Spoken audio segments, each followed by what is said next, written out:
You know, after some of the stuff you've done to me, you shouldn't be out here on my property without asking me to come out here. I know. I apologize for bothering you, but Tommy Watson of the Renegade people want me to come by and ask you, what's the toughest wrestling match you've ever been involved in? You answer that, and I'll assure you that I'll get off your property. You know, you want my fantasies about that, or you want me to tell you what my toughest match was? If I was to tell you my fantasies, one night I had a dream, Eddie, and I had to be straight with you on it, that I didn't know. You let me hold a shotgun here. I don't know if you can handle it or not. That I had a dream one night about wrestling the toughest man and really finding out who the best man was, and I dreamed about wrestling myself. I realize that's not what you're asking me. I'll tell you, probably the toughest match that I ever had, Eddie, you want to know the real truth about it, was my own family, and I had it with my brother. And I had it with my brother over this Tennessee stud issue. Both of us born in the state of Tennessee, and me being the toughest man all of my life, and then my brother coming along and trying to steal my name. And it came down to the hawk. We didn't want to wrestle tag team. It's 10 years. We went, both of us in the same career, and never wrestled tag team, and never got along worth a flip, so it came down to a head, and I tried to beat his goofy tail to death, Eddie. You'll know the truth about it. Well, there's Robert Fuller talking about his toughest match with his brother. Yes, is retired. I want to try to see if later on we can get Ron on the phone and talk to him about it, because Eddie Marlin made an effort to get in touch with Ron and see if Ron, who is retired now and a successful businessman, he's into a lot of other ventures, to see whether there's any way in the world that he would come out on a superstar challenge. Ron Fuller said, I am not... Hey, come on, Robert. Hold up there just a minute. Now, how come Eddie Marlin come over here to my house and buddying in my days off and then try to set me up for a match with my brother? That's exactly what he's done, isn't it? Well, I'll tell you that's what he's done. Yeah, you'll tell me that's what he's done. We're trying to get your brother on the phone right now. I don't want to talk to my brother, and I don't want to hear his voice, but I'm going to leave a message for him. If you get this TV over there in the other end of Tennessee, I want you to know something. You can steal right now how you want them Arabs to blow the side out of the plane so you'll crash or fall down on the carpet somewhere walking through the airport, or maybe get eat up by that escalator, have a wreck in a taxi cab on the way to the building. You better find yourself a way out, because if you don't, son, you're going to meet the Tennessee stud, and we're going to forget about brothers. Once more, Lance Russell, we're going to forget about brothers. I carried this hide once before, and I'll do it again. Yeah, hey, I want you to know that in talking to him, he didn't refer to you as his younger brother. He said, as they were successful in getting hold of, let me put it to you right, the Tennessee stud, Ron Fuller. Ron, are you there? Yeah, sure am, man. Hey, man, it's good to talk to you again in there, and I know that this Superstar Challenge has kind of took you by surprise on it, as you are a successful businessman and in retirement, but they contacted you about coming back against Brother Robert, and what'd you have to say to him, Ron? Well, I haven't talked to Robert in a long time, and for a good reason, you know. We've had a lot of problems, and he's running around the country telling everybody that he's the Tennessee stud, and the people in Memphis there and that part of the country are certainly familiar with the real Tennessee stud, and there's only one that's 6'9" and 200. You got it. Okay, Robert, listen. Somebody special wants to talk to him. Give me that. Uh-oh, here's your brother. Hey, Ron. Yeah. How you doing over there, boys? Mama there?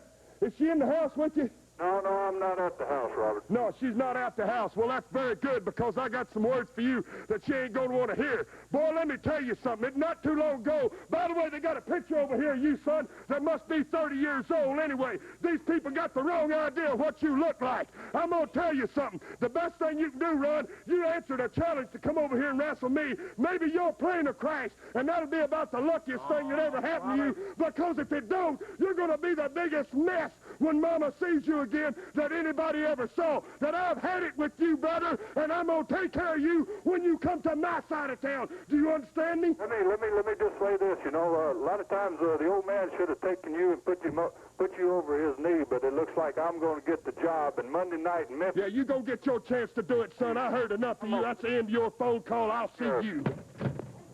That's it. Thanks a lot, Robert. We just had enough problem trying to get him in there and at least let him have him say. And you wouldn't even... Robert, wait, I don't understand. This has been going on for over a year. You broke his arm. You broke his Coke bottles over. What is this? What did Jeff do to you? I don't recall him doing anything to you. Something, mister.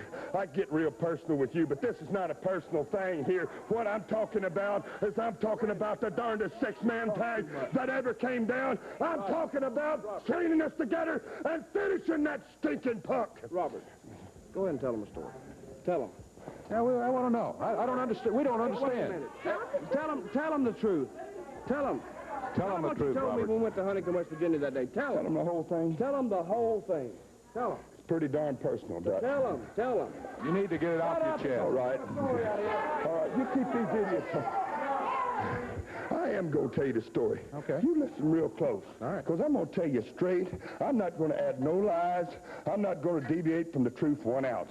I'm going to look right into this camera and tell you exactly what happened.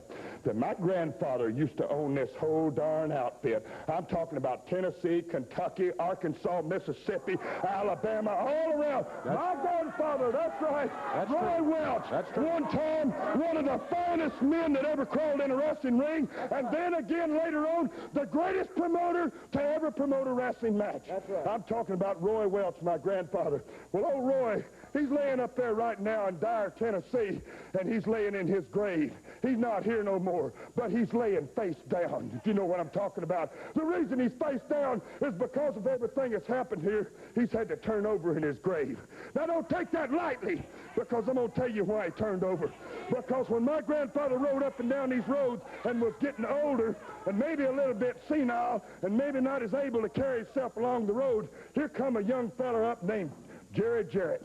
And Jerry Jarrett, just starting his wrestling career, said, "Oh, Mr. Welch, I'll be more than proud to be able to haul you up and down the road." You know what I'm talking about out there, Jerry Jarrett.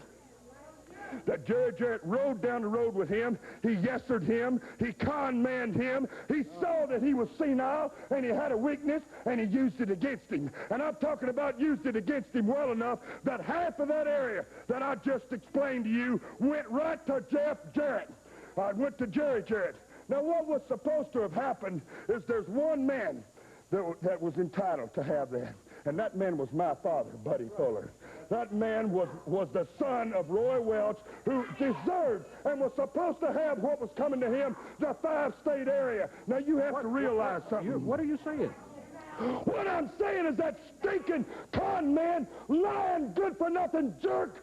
I'm saying Jerry Jarrett is a thief. That's what I'm saying. And that he conned my grandfather in a senile state of mind, and he wound up being partners. Let me tell you the whole thing. You asked me, let me tell you. Then Jerry Jarrett become partners with what was my father.